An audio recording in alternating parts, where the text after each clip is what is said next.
Thank you so much for joining us. I'm meteorologist Susie Martin with your Northwest regional forecast. We've got quite the contrast in the weather pattern across the Northwest, where cold Canadian air has been impacting Montana into Wyoming versus the milder temperatures that we're seeing out in the Pacific Northwest.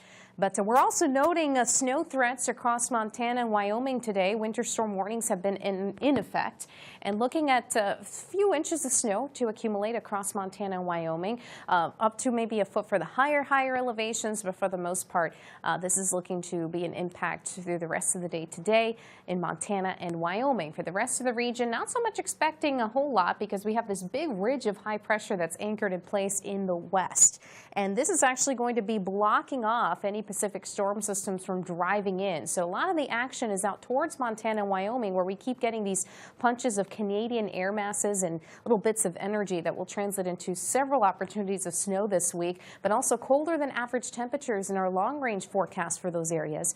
From February 10th to the 14th, below average temperatures are likely versus warmer than average temperatures in the western tier, and drier than average conditions too for the Pacific Northwest due to that ridging effect that we're seeing. Today, a lot of the action, as we mentioned, is mainly across Montana and Wyoming, where snowfall is projected. Elsewhere, though, we're expecting some periods of sun mixed in with clouds and some light precipitation for the Pacific Northwest.